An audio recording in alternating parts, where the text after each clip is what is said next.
सभी को नमस्कार। गीता के दूसरे अध्याय में आज हम वर्णन करेंगे जिसका नाम है सांख्य योग।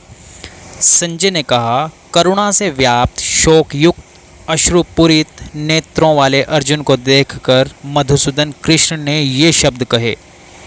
श्री भगवान बोले, हे अर्जुन, तुझे इस असमय में यह मोह किस हेतु से प्राप्त हुआ? क्योंकि न तो यह श्रेष्ठ पुरुषों द्वारा आचरित है, न स्वर्ग को देने वाला है और न कीर्ति को करने वाला ही है। इसलिए हे अर्जुन, नपुंसकता को मत प्राप्त हो, तुझ में यह उचित नहीं जान पड़ती। हे परंतप, हृदय की तुच्छ दुर्बलता को त्याग कर युद्ध के लिए खड़ा हो जा। अर्जुन बोले, हे मधुसूदन, मैं रणभूमि में किस प्रकार बाणों से भीष्म पितामह और द्रोणाचार्य के विरुद्ध लड़ूंगा? क्योंकि हे अरिसूदन, वे दोनों ही पूजनीय हैं। इसलिए इन महानुभाव गुरुजनों को न मारकर मैं इस लोक में भिक्षा का अन्न भी खाना कल्याणकारक समझता हूँ। क्योंकि गुरुजनों को मारकर भी इस लोक में रुधिर से सने हुए अर्थ और कामरूप भोगों को ही तो भोगूंगा। हम यह भी नहीं जानते कि हमारे लिए युद्ध करना और न करना इन दोनों में से कौन सा श्रेष्ठ है, अथवा यह भी नहीं जानते कि उन्हें हम जीतेंगे या हमको वे जीतेंगे, और जिनको मारकर हम जीना भी नहीं चाहते वे ही हमारे आत्मीय धृतराष्ट्र के पुत्र हमारे मुकाबले में खड़े हैं। इसलिए कायरता रूप दोष से उपहत हुए स्वभाव वाला तथा धर्म के विषय में मोहित चित्त हुआ मैं आपसे पूछता हूँ कि जो साधन निश्चित कल्याणकारक हो वह मेरे लिए कहिए। क्योंकि मैं आपका शिष्य हूँ, इसलिए आपके शरण हुए मुझको दीक्षा दीजिए। क्योंकि भूमि में निष्कंटक धन धान्य संपन्न राज्य को और देवताओं के स्वामी पने को प्राप्त होकर भी मैं उस उपाय को नहीं देखता हूँ जो मेरी इंद्रियों के सुखाने वाले शोक को दूर कर सके। संजय बोले, हे राजन, निद्रा को जीतने वाले अर्जुन अंतर्यामी श्री कृष्ण महाराज के प्रति इस प्रकार कहकर फिर श्री गोविंद भगवान से युद्ध नहीं करूँगा यह स्पष्ट कहकर चुप हो गए। हे भरतवंशी धृतराष्ट्र, अंतर्यामी श्री कृष्ण महाराज दोनों सेनाओं के बीच में शोक करते हुए उस अर्जुन को हंसते हुए से यह वचन बोले। श्री भगवान बोले, हे अर्जुन, तू न शोक करने योग्य मनुष्यों के लिए शोक करता है और पंडितों के से वचनों को कहता है, परंतु जिनके प्राण चले गए हैं उनके लिए और जिनके प्राण नहीं गए हैं उनके लिए भी पंडित जन शोक नहीं करते। न तो ऐसा ही है कि मैं किसी काल में नहीं था, तू नहीं था, अथवा ये राजा लोग नहीं थे, और न ऐसा ही है कि इससे आगे हम सब नहीं रहेंगे। जैसे जीवात्मा की इस देह में बालकपन, जवानी और वृद्धावस्था होती है, वैसे ही अन्य शरीर की प्राप्ति होती है। उस विषय में धीर पुरुष मोहित नहीं होता। हे कुंती पुत्र, सर्दी, गर्मी और सुख दुख को देने वाले इंद्रिय और विषयों के संयोग तो उत्पत्ति विनाशशील और अनित्य हैं। इसलिए हे भारत, उनको तू सहन कर। क्योंकि हे पुरुष श्रेष्ठ, दुख सुख को समान समझने वाले जिस धीर पुरुष को ये इंद्रिय और विषयों के संयोग व्याकुल नहीं करते वह मोक्ष के योग्य है। असत वस्तु की तो सत्ता नहीं है और सत्य का अभाव नहीं है। इस प्रकार इन दोनों का ही तत्वज्ञानी पुरुषों द्वारा देखा गया है। नाश रहित तो तू उनको जान जिससे यह संपूर्ण जगत दृश्य वर्ग व्याप्त है। इस अविनाशी का विनाश करने में कोई भी समर्थ नहीं है। इस नाश रहित अप्रमेय नित्य स्वरूप जीवात्मा के ये सब शरीर नाशवान कहे गए हैं। इसलिए हे भरतवंशी अर्जुन, तू युद्ध कर। जो इस आत्मा को मारने वाला समझता है तथा जो इसको मरा मानता है वे दोनों ही नहीं जानते, क्योंकि यह आत्मा वास्तव में न तो किसी को मारता है और न किसी द्वारा मारा जाता है। यह आत्मा किसी काल में भी न तो जन्मता है और न मरता ही है, तथा यह उत्पन्न होकर फिर होने वाला ही है, क्योंकि यह अजन्मा है, नित्य, सनातन और पुरातन है। शरीर के मारे जाने पर भी यह नहीं मारा जाता। हे पृथापुत्र अर्जुन, जो पुरुष इस आत्मा को नाश रहित, नित्य, अजन्मा और अव्यय जानता है, वह पुरुष कैसे किसको मरवाता है और कैसे किसको मारता है। जैसे मनुष्य पुराने वस्त्रों को त्याग कर दूसरे नए वस्त्रों को ग्रहण करता है, वैसे ही जीवात्मा पुराने शरीरों को त्याग कर दूसरे नए शरीरों को प्राप्त होता है। इस आत्मा को शस्त्र नहीं काट सकते, इसको आग नहीं जला सकती, इसको जल नहीं गला सकता और वायु नहीं सुखा सकता, क्योंकि यह आत्मा अच्छेद है, यह आत्मा अदाद्य है, अक्लेग्य है और निसंदेह अशोष्य है, तथा यह आत्मा नित्य, सर्वव्यापी, अचल, स्थिर रहने वाला और सनातन है। यह आत्मा अव्यक्त है, यह आत्मा अचिंत्य है और यह आत्मा विकार रहित कहा जाता है। इससे हे अर्जुन, इस आत्मा को उपयुक्त प्रकार से जानकर तू शोक करने के योग्य नहीं है, अर्थात तुझे शोक करना उचित नहीं है। किंतु यदि तू इस आत्मा को सदा जन्मने वाला तथा सदा मरने वाला मानता हो तो भी हे महाबाहो, तू इस प्रकार से शोक करने योग्य नहीं है, क्योंकि इस मान्यता के अनुसार जन्मे हुए की मृत्यु निश्चित है और मरे हुए का जन्म निश्चित है। इससे भी इस बिना उपाय वाले विषय में तू शोक करने योग्य नहीं है। हे अर्जुन, संपूर्ण प्राणी जन्म से पहले अप्रकट थे और मरने के बाद भी अप्रकट हो जाने वाले हैं, केवल बीच में ही प्रकट हैं। फिर ऐसी स्थिति में क्या शोक करना?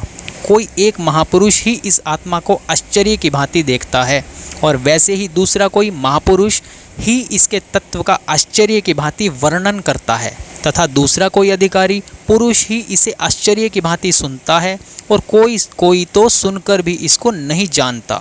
हे अर्जुन, यह आत्मा सबके शरीर में सदा ही अवध्य, जिसका वध नहीं किया जा सकता है।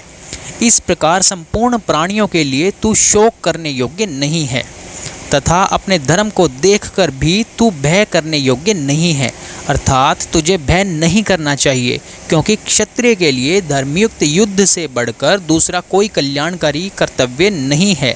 हे पार्थ, अपने आप प्राप्त हुए और खुले हुए स्वर्ग के द्वार रूप इस प्रकार के युद्ध को भाग्यवान क्षत्रिय लोग ही पाते हैं।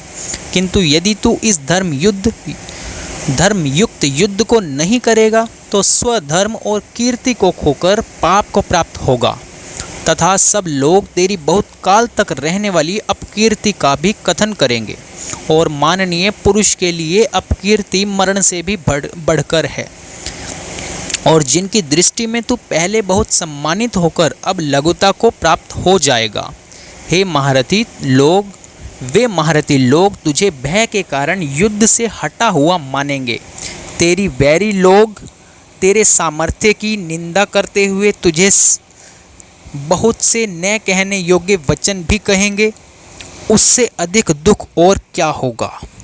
या तो तू युद्ध में मारा जाकर स्वर्ग को प्राप्त होगा, अथवा संग्राम में जीतकर पृथ्वी का राज्य भोगेगा।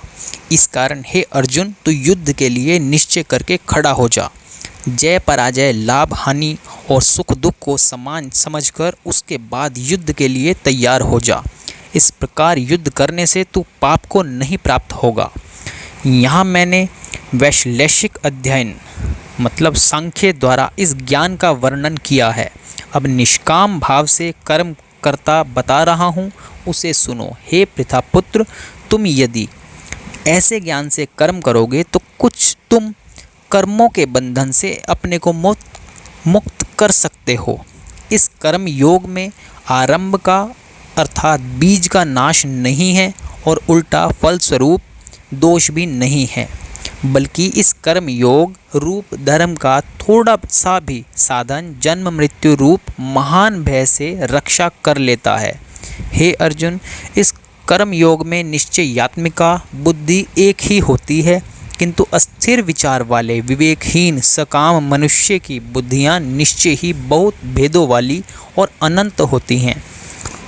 हे अर्जुन, जो भोगों में तन्मय हो रहे हैं, जो कर्मफल के प्रशंसक वेद वाक्यों में ही प्रीति रखते हैं, जिनकी बुद्धि में स्वर्ग ही परम प्राप्य वस्तु है और जो स्वर्ग से बढ़कर दूसरी कोई वस्तु ही नहीं है, ऐसा कहने वाले वे अविवेकी जन इस प्रकार की जिस पुष्पित अर्थात दिखाऊ शोभायुक्त वाणी को कहा करते हैं, जो कि जन्म रूप कर्म फल देने वाली और भोग तथा ऐश्वर्य की प्राप्ति के लिए नाना प्रकार की बहुत सी क्रियाओं का वर्णन करने वाली है, उस वाणी द्वारा जिनका चित्त हर लिया गया है, जो भोग और ऐश्वर्य में अत्यंत आसक्त हैं, उन पुरुषों की परमात्मा में निश्चयात्मिका बुद्धि नहीं है। हे अर्जुन, वेद उपयुक्त प्रकार से तीनों गुणों के कार्य रूप समस्त भोगों एवं उनके साधनों का प्रतिपादन करने वाले हैं। इसलिए तू उन भोगों एवं उन साधनों में आसक्तिहीन, हर्ष शोकादि द्वंद्वों से रहित नित्य वस्तु परमात्मा में स्थित योग अप्राप्त की प्राप्ति का नाम योग है। क्षेम, प्राप्त वस्तु की रक्षा का नाम क्षेम है। को न चाहने वाला और स्वाधीन अंतःकरण करने वाला हो। सब ओर से परिपूर्ण जलाशय के प्राप्त को हो जाने पर छोटे जलाशय में मनुष्य का जितना प्रयोजन रहता है, ब्रह्म को तत्व से जानने वाले ब्राह्मण का समस्त वेदों में उतना ही प्रयोजन रह जाता है। तेरा कर्म करने में ही अधिकार है, उसके फलों में कभी नहीं। इसलिए तू कर्मों के फल हेतु मत हो तथा तेरी कर्म न करने में भी आसक्ति न हो। हे धनंजय, तू आसक्ति को त्याग कर तथा सिद्धि और असिद्धि में समान बुद्धि वाला होकर योग में स्थित हुआ कर्तव्य कर्मों को कर। समत्व, जो कुछ भी कर्म किया जाए उसके पूर्ण होने और न होने में तथा उसके फल में संभाव रहने का नाम समत्व है ही योग कहलाता है। इस समत्व स्वरूप बुद्धि योग से सकाम कर्म अत्यंत ही निम्न श्रेणी का है। इसलिए हे धनंजय, तू समबुद्धि में ही रक्षा का उपाय ढूंढ अर्थात बुद्धि योग का ही आश्रय ग्रहण कर, क्योंकि फल के हेतु बनने वाले अत्यंत दीन हैं। समबुद्धि युक्त पुरुष पुण्य और पाप दोनों को इसी लोक में त्याग देता है, अर्थात उनसे मुक्त हो जाता है। इससे तू समत्व रूप योग में लग जा। यह समत्व रूप योग ही कर्मों में कुशलता है, अर्थात कर्मबंध से छूटने का उपाय है। क्योंकि समबुद्धि से युक्त ज्ञानी जन कर्मों में उत्पन्न होने वाले फल को त्याग कर जन्म रूप बंधन से मुक्त हो निर्विकार परम पद को प्राप्त हो जाते हैं। जिस काल में तेरी बुद्धि मोह रूपी दलदल को भली भांति पार कर जाएगी, उस समय तू सुने हुए और सुनने में आने वाले इस लोक और परलोक संबंधी सभी भोगों से वैराग्य को प्राप्त हो जाएगा। भांति भांति के वचनों को सुनने से विचलित हुई तेरी बुद्धि जब परमात्मा में अचल और अस्थिर ठहर जाएगी, तब तू योग को प्राप्त हो जाएगा, अर्थात तेरा परमात्मा से नित्य संयोग हो जाएगा। अर्जुन बोले, हे केशव, समाधि में स्थित परमात्मा को प्राप्त हुए स्थिर बुद्धि पुरुष का क्या लक्षण है? वह स्थिर बुद्धि पुरुष कैसे बोलता है, कैसे बैठता है और कैसे चलता है? श्री भगवान बोले, हे अर्जुन, जिस काल में यह पुरुष मन में स्थित संपूर्ण कामनाओं को भली भांति त्याग देता है और आत्मा से आत्मा में ही संतुष्ट रहता है, उस काल में वह स्थित प्रज्ञ कहा जाता है। दुखों की प्राप्ति होने पर जिसके मन में उद्वेग नहीं होता, सुखों की प्राप्ति में सर्वथा निष्प्रह है तथा जिसके राग, भय और क्रोध नष्ट हो गए हैं, ऐसा मुनि स्थिर बुद्धि कहा जाता है। जो पुरुष सर्वत्र स्नेह रहित हुआ उस शुभ या अशुभ वस्तु को प्राप्त होकर न प्रसन्न होता है और न द्वेष करता है, उसकी बुद्धि स्थिर है। जिस प्रकार कछुआ अपने अंगों को संकुचित करके खोल के भीतर कर लेता है, उसी तरह जो मनुष्य अपनी इंद्रियों को इंद्रिय विषयों से खींच लेता है, वह पूर्ण चेतना में दृढ़तापूर्वक स्थिर होता है। इंद्रियों द्वारा विषयों को ग्रहण न करने वाले पुरुष के भी केवल विषय तो निवृत्त हो जाते हैं, परंतु उनमें रहने वाली आसक्ति निवृत्त नहीं होती। इस स्थिति प्रज्ञ पुरुष की तो आसक्ति भी परमात्मा का साक्षात्कार करके निवृत्त हो जाती है।